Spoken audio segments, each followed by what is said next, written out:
Welcome to Southern Orthopedic PrepZone Game Time, driven by Carl Cannon.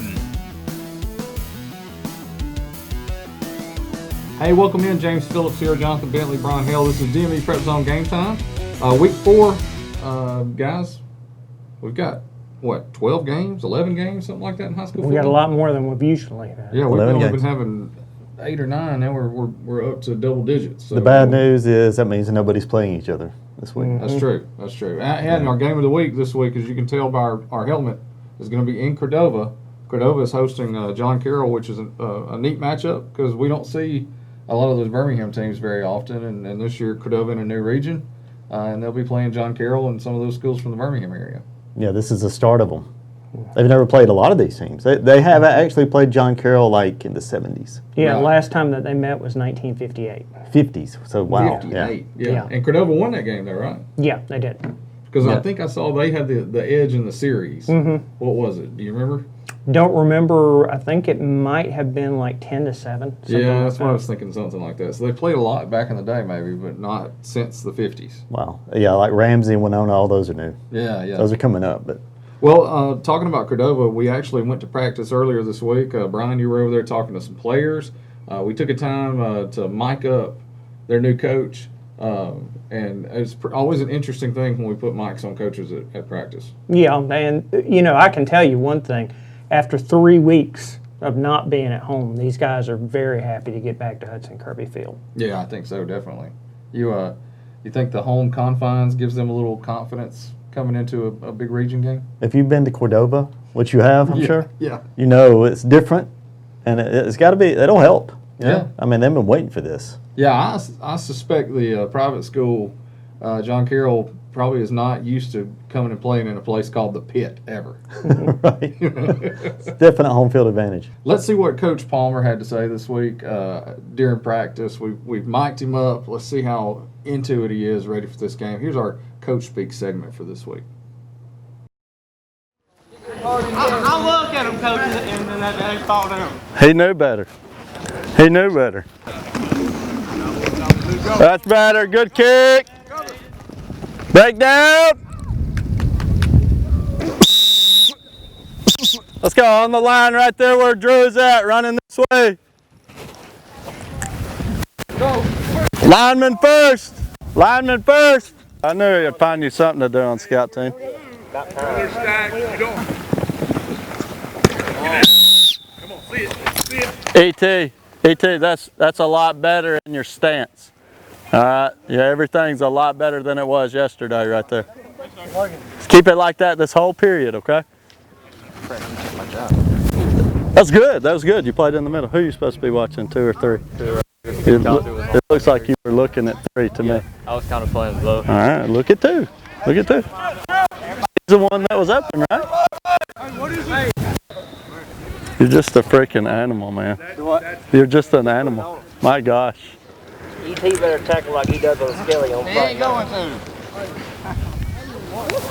Hey, to. what do we do on our slants? We kind of stem and then go, right? So that's what he did, and you jumped. You thought he's running to go again. Jump that way. That's what he's saying. Give him about, you don't have to be pressed, man. Give him a little cushion. But if he tries to get you on that slant, you're in good position. He runs a go, just run with him.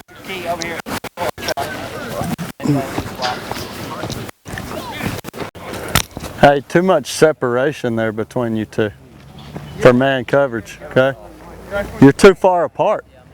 If that was man coverage, there's 2 or 3 yards between you. You can't give him that much room.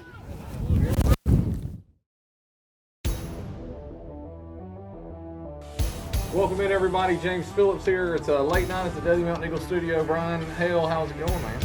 And comes out with a 1-point double overtime win, 35-34.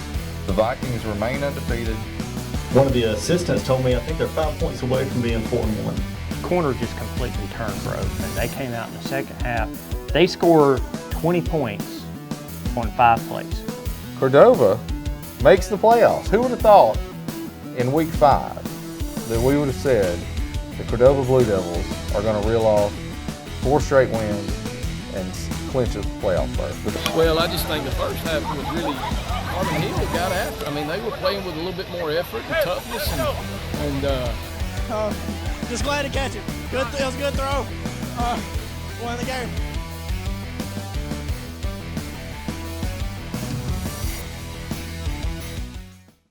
Welcome back in. You heard Coach Palmer there. He's excited.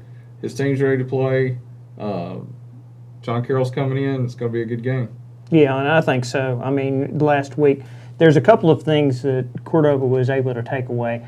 I mean, they literally had to go against their first Class 5A matchup. They had to go against a 6,000-pound charging rhino in Pleasant Grove.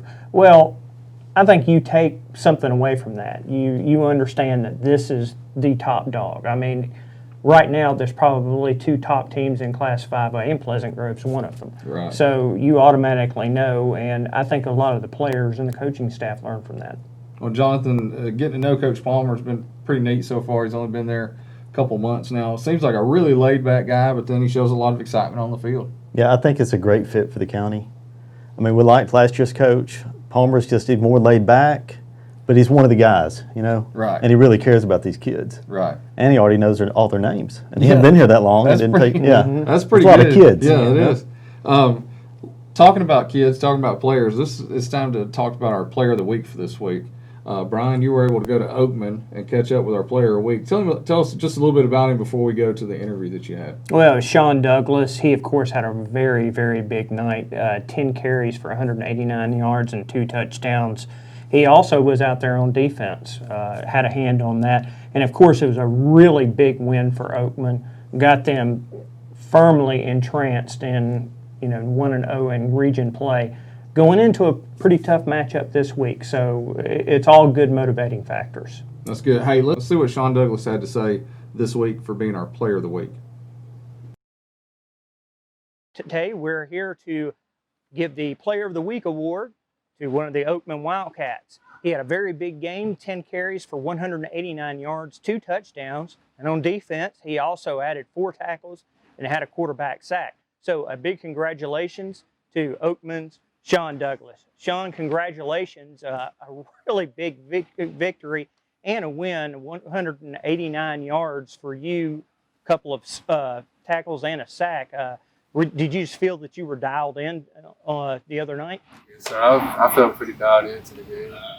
You guys on defense really did an awesome job. Holly Pond only had 147 yards of total offense. Additionally, they didn't convert a third down, 0 of 10 for third downs. You guys think you're just on sync and knew exactly what was going on with them? Yeah, we was all playing physical, flying to the ball, and just all playing good together. And lastly, 447 yards of offense. I know you had to be very proud of those guys in front of you that were opening the holes. Also the wide receivers as they were getting some of the corners off on the sides. Was it just cohesive play? I just think the line did a good job, just doing what they had to do, giving me time to run the ball, and everybody that got the ball. This week, you have a really big one. You go on the road against Winfield. You've won 2 in a row. You've gotten that first region win. Do you guys feel like you're playing ahead now instead of if you lost the first one, you're playing behind in that chase for the playoffs? Yeah, we're feeling way better about it now. Yeah, we got the 2 wins on our belt now. We're playing better. Well, congratulations, Sean. Best of luck this week against Winfield, and we look forward to seeing you soon. Southern Orthopedic PrepZone Game Time, driven by Carl Cannon. Presented by Kilgore Green Funeral Home, Nelson, Bryan and Cross, Bank of Walker County, Southern Orthopedic, and Carl Cannon. All right, welcome back in. You saw Sean Douglas there from Oakman as our Player of the Week. We're excited each week to give that award out. Guys, back to Cordova. We talked about them moving into a region, playing some different teams that we're not used to seeing. I pulled up DME PrepZone.com. If you go to the schedule tab, you can look up every school schedule, who they got coming up. Cordova, they've got John Carroll at home, and then they're going to places like Ramsey, Carver of Birmingham. Then they're going to host teams like Winona, Parker, Fairfield. I mean, that's just a completely unknown for teams in our area. They don't go that way much. And then they finish out the year with Oakman in a big rivalry game. What do you guys think just about that schedule in that region? Well, I know Ramsey is a very good team. They've traditionally, this past decade, they have done extremely well. Had some 10 to 11 win seasons, have gotten into the playoffs consistently, so that's going to be a big challenge for them. Other teams, if you've noticed, they've kind of gone up and down. They have good years, they have bad years. But one thing that Cordova has to combat is there's going to be, with them being one of the smaller 5As, there's going to be a lot more players on the teams that they faces, and that's always a big deficit when you're dealing with that. Well, and a couple times since they're playing the Birmingham schools, a lot of those teams share fields, like Lawson Field in Birmingham. Cordova's going to be playing a couple Thursday night games for that very reason. Yeah, it's like they'll know Lawson by the end of this. We've all been. I mean, we've been there. You know how it is. I mean, it's different. It's opposite from the pit, right? But it'll be interesting to see them play the Parkers and Fairfields. It's just really, those are basketball schools, but they're also good at football now. Right. And Winona, I mean, I know the name, but like Hale said, they're up and down. Mm-hmm. They're going to have to take advantage of some of these games if they want to make the playoffs. In looking over the schedule this past week when I was making my picks for the John Carroll game against Cordova, I really think Cordova can do some damage in this region. Like, I think they could wind up anywhere from second to, fifth or sixth. Yeah, I agree. It's more names. Yeah. I mean, if you look at the records, maybe they can compete with these teams. Yeah. Now, I know Cordova back 5 years ago probably could have for sure. Right. And it's time for them to, start winning again. Well, which they kind of made that move last year, just keep it going under Palmer this year. Right. They're on that uptick, but just, taking that step up to Class 5A. It's the first time Cordova's ever been ranked Class 5A. Yeah. And, I mean, it's the largest county school. Yeah. And I think 15 years ago, there were these smaller. There were 2A. Well, Parish was always smaller. Right. But it's gone from 2A to 5A in 15 years. It's just crazy. Yeah, definitely. Now, Bryan, you were able to go to school and you caught up with several of the Cordova players to talk about this home game and what it means to them. Let's go now and hear what the Blue Devils have to say about John Carroll coming to town.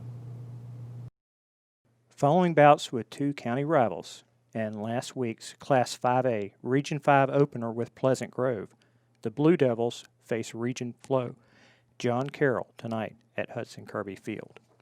The Road Wars Cordova has waged came up with mixed results. The season opener against Dora saw a flat first-half performance, but a solid second-half effort in the loss to the Bulldogs.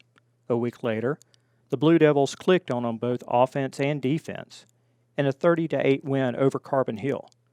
Last week, in both their region opener and first game against a Class 5A program, Cordova met last year's runner-up, Pleasant Grove, who the previous week lost by a point to class defending 6A champs Oxford. The result was a 48-7 loss for the Blue Devils, an outcome Cordova neither expected nor wanted, but learned valuable lessons from moving forward. They're like the 5A top dogs, that's who we're playing, Ramsey, Pleasant Grove.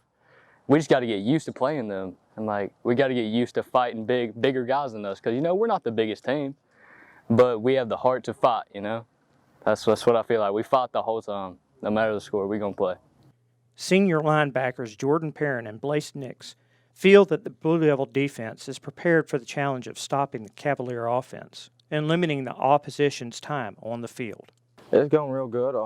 Some stuff has changed on defense. We got some more plays going back to some of the stuff we ran last year. So we're used to it. We know what we're doing. We got some experience with it, so that's good.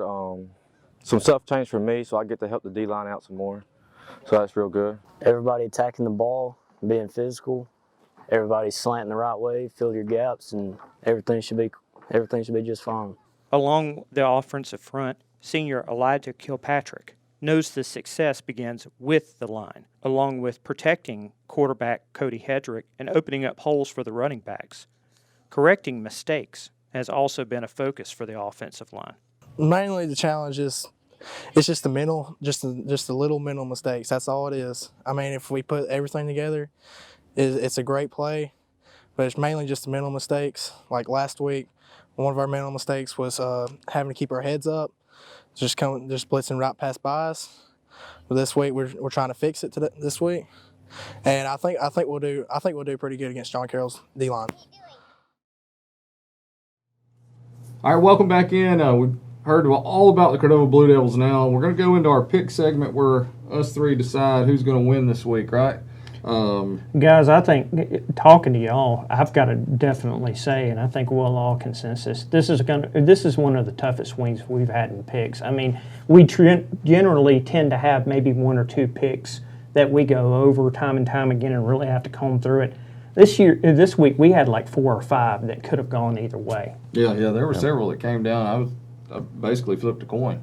This one was the toughest for me was this game right here. Yeah, I think the game of the week, and one other one that I think is pretty tough too. Let's start with, this is what I told you guys is a very odd matchup to me. Midfield 1-1 traveling to Addison 1-2. You talk about urban and country meeting each other. Midfield is a Birmingham area school, and they're traveling all the way to Addison. That's just a really weird matchup to me.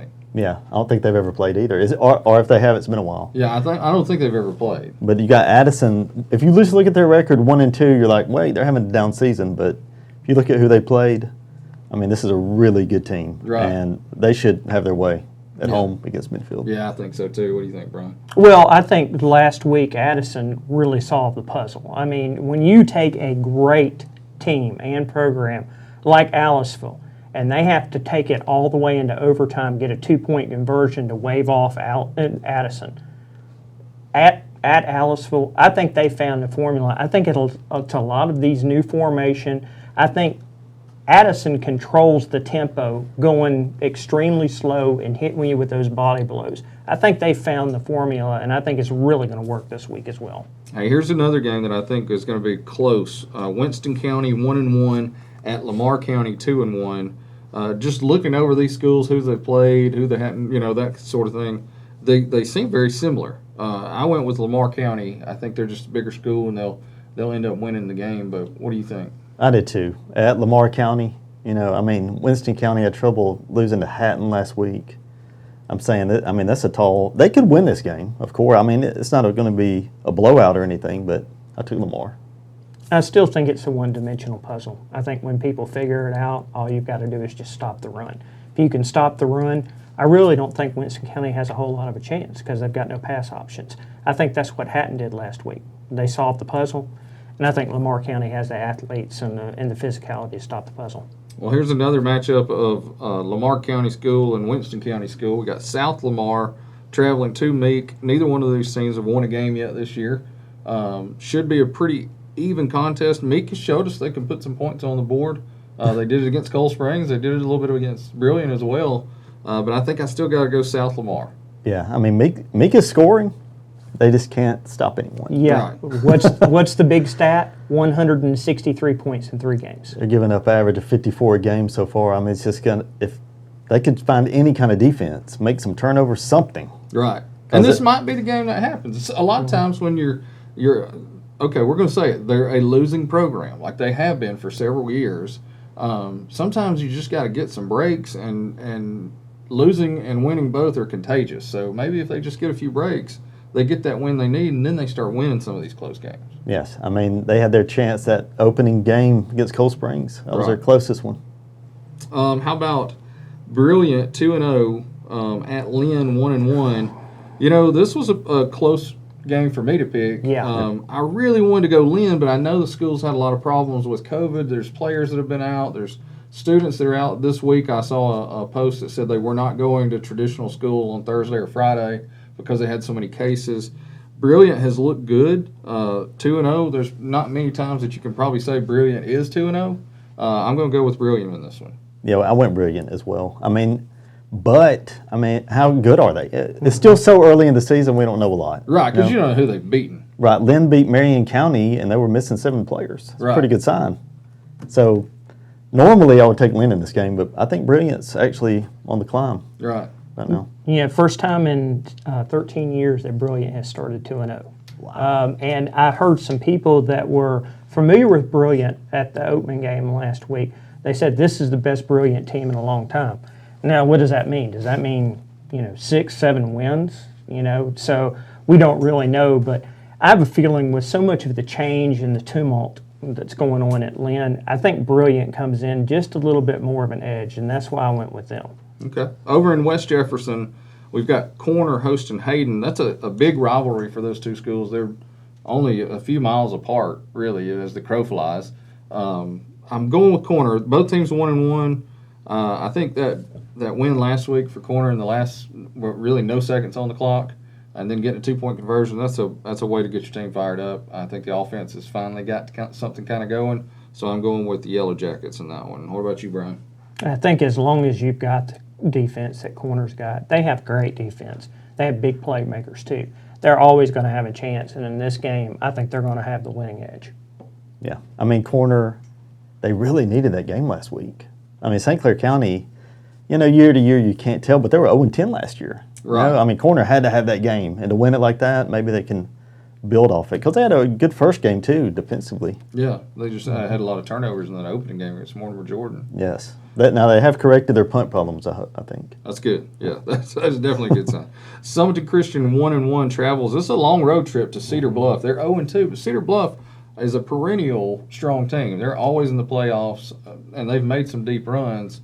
I really wanted to pick Summerton Christian in this game, but I didn't. I picked Cedar Bluff. I did too. I mean, Cedar Bluff has missed the playoffs once since '94, just always in there.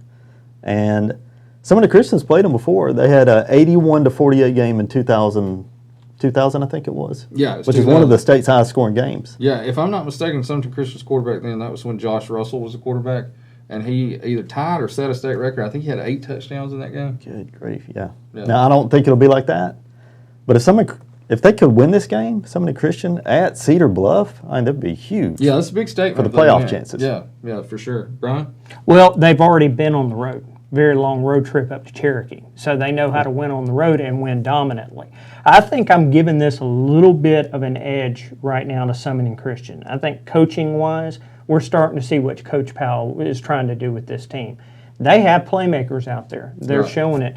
And I'm going to give them the slight edge in this case. They've already been on the road and won it. Well, the Eagles have some momentum. They had last week off. So if they did have some injuries, people should be healthy. They should be ready to roll for sure. Absolutely. All right, let's go. Still in East Walker, Hanceville 1-1, which I'm surprised Hanceville's 1-1. They had an upset of somebody. Fultondale. Fultondale, that's right. At Dora 2-0. I think Dora wins this one. Should be. We said they'd have a really easy game against Holt, and they struggled for a while. But I'm saying this one, Dora wins this one easy and rolls. Get some guys in there that haven't played any. What do you think, Bryan? Well, if Hanceville shows up with as many players as they did in their team pictures, 18 players, Dora's going to probably win this by 50 without even trying. So I don't think it's going to be a 50-point game, but I think Dora does win this easily. They've had a week off to prepare and get themselves mentally focused again. Right. The Coleman sports guy called me and asked me if I thought Dora would beat Hanceville. Like, yeah. He called and asked you that? I was like, yeah, I think if they don't, they're not as good as I thought. Right. Yeah.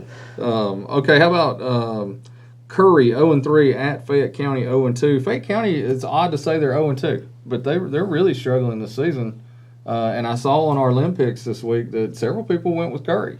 I didn't. I went with Fayette County, but I think you guys both went Fayette County as well, right? Yeah. I mean, to me, a lot of Curry's problems that they've got is the numbers problem. Even though they're a 4A team, there's 3A teams that are fielding more players than they are. And, of course, I looked at it. I mean, Fayette County brings in 68 players. That's a huge numbers difference. Alone, I know Fayette County is struggling thus far this year, but when you've got that matchup of numbers, you have to offset it with really good execution and play. We just haven't seen that from Curry this year. Right. I mean, Fayette County's lost to Winfield and Bibb County, which is number 2. I mean, these are pretty tough. It wasn't close. Right. But still, I mean, they should take care of business here. Right. Carbon Hill 1-2 travels to Vinemont, also 1-2. The Bulldogs have struggled the last couple of weeks offensively, haven't been able to get anything going, but surely against Vinemont on the road, Carbon Hill put some points on the board. Well, I mean, JB, you can jump in on this because we've talked about it so many times. Vinemont is one of the most struggling programs that we know of in the immediate outside of our area. They're commonly like a 3-7 team. This is a real turning point for Carbon Hill. They cannot lose this game. If they do, things can look potentially bad for the rest of the year. I think they get it together simply because Vinemont is just, they have never had it together before. I don't think they're going to have it together now. Yeah, I know it's early to say must win, but it's like this game and Holly Pond next week. Yeah. Are huge. Yeah. And you know what's crazy? Vinemont is 8-0 against Carbon Hill all time. Has never lost to them. They haven't played a whole lot. Yeah. Recently, but yeah. Yeah, well, think about that. That didn't work for Southeastern and Summoning Christian last year. Finally ended it. Mm-hmm. So. Okay, and now this was the other game that I said may have been tougher to pick than our game of the week. It's Oakman 2-1 at Winfield 2-1. I think this is going to be a barn burner. I don't know if they'll score a lot of points, but I think it's going to be extremely tight. Oakman has got things rolling. They were our game of the week last week. They just rolled over Holly Pond, totally different type team than Winfield. But if there is a year that Oakman can get Winfield, I think it's this year. What do y'all think? Yeah, I agree. They're really good. I think this Oakman team's better than last year's, and I thought last year's was going to be really good. Yeah. This might be the year I thought they were going to have last year, and if they win this game, it will just be huge. Our teams have struggled against Winfield just always. Right. Carbon Hill, Dora, Oakman. Well, and especially at Winfield, it's a struggle a lot of times. It's tough. Yeah. We joke around all the time about Hamilton getting home cooking in their games, but Winfield's very similar. It's tough to go in there and win, and they're usually going to get a call or two. I've seen that in basketball happen. Right. So, yeah, it definitely will happen there. Yeah, the Oakman people can talk to Cordova. They traveled up there a few times and got in the shaft. Bryan, what do you think? Well, spending as much time as we have around Oakman the past week and also some this week, I really think that Oakman's got a big advantage. They've got a lot of offensive weapons that we know of. To me, what the key in this is their defense. They get a lot of penetration up front. Guys like Antoine Odom, also Trayvon Thomas. Both of those guys have a humongous amount of potential to get in the backfield. I think they've got a great secondary with Oakman also. I think it provides the advantage that Oakman on defense is going to end up making the big key play to stop a final Winfield drop. I got you. All right, game of the week now. Cordova hosts John Carroll. Who should we go with first? Let's go with you first. Okay, I went John Carroll, just basically because Cordova hasn't been here yet. Right. I mean, they had Pleasant Grove, and good grief, that was a tough draw to open region. Yeah. So we really couldn't get anything from that game. Right. Then, I mean, they played pretty well against Dora, just made some mistakes, beat Carbon Hill. Now we'll know if they win this, they're in the hunt. Right, definitely. We'll and start we I did had pick a John Carroll. long conversation about this game earlier in the week, talking about how we thought going in John Carroll would win this game, but the more we looked at it, we thought, well, this is a game Cordova can win. Yeah, they're beatable. Yeah. Some of these other teams are too. With a little bit of confidence going in there, I think Cordova can win this game. Bryan, what are you thinking? I think the adjustments that Cordova has made during this past week, and a lot of their guys alluded to it, is going to make a big difference in this. Plus, it's like I said, they went from playing this 6,000-pound charging rhino to somebody that's completely different. I think they're going to go in expecting the same speed, physicality, and everything that they had last week and find out, whoa, wait a minute, this is totally different. So it's almost kind of like what Oakman did versus Gordo now against everybody else. You find out you were used to that kind of speed, physicality, different ball game. I think that's going to give Cordova the big edge. Right. So you go John Carroll, you go Cordova. Mm-hmm. I'm the tiebreaker. I'm going John Carroll. Like, I really did want to pick Cordova in this one, and I know my Cordova friends are going to say it's because I'm a Dora guy, but it's not. It's not. I'm like you. I think that Cordova's got to kind of show me. And if they can win this one, I really do. I think they can compete with anybody the rest of the way on the schedule. That'd be huge. But going John Carroll for this one. Any closing thoughts before we go? Remember, guys, we're watching for Player of the Week. That's right. Player of the Week. Somebody's out there, and hey, we can always say this. There's always a chance that we can have the same Player of the Week more than one times in the season. Just because you've won it once doesn't mean that you can't win it again. That's true. I'd love to see Douglas go off on Winfield. Oh yeah, yeah. Any of those Oakman guys, I'd love to be able to give them the Player of the Week or Cordova. Also, if they can pull off a win in that game. want to tell everybody, be sure to thank our sponsors. You see at the end of the show, we'll list those sponsors. If it wasn't for them, we couldn't do these things each week, especially our title sponsors, Southern Orthopedic and Carl Cannon. Driven. That's right. We couldn't do anything without those guys. Thank Jeffrey Winborn, who's always behind the camera filming most of the time. Really, that's about it. No Jasper this week. No Jasper this week. They're the off team. They'll be back next week on the road against Gardendale, so it only gets easier for them. Right.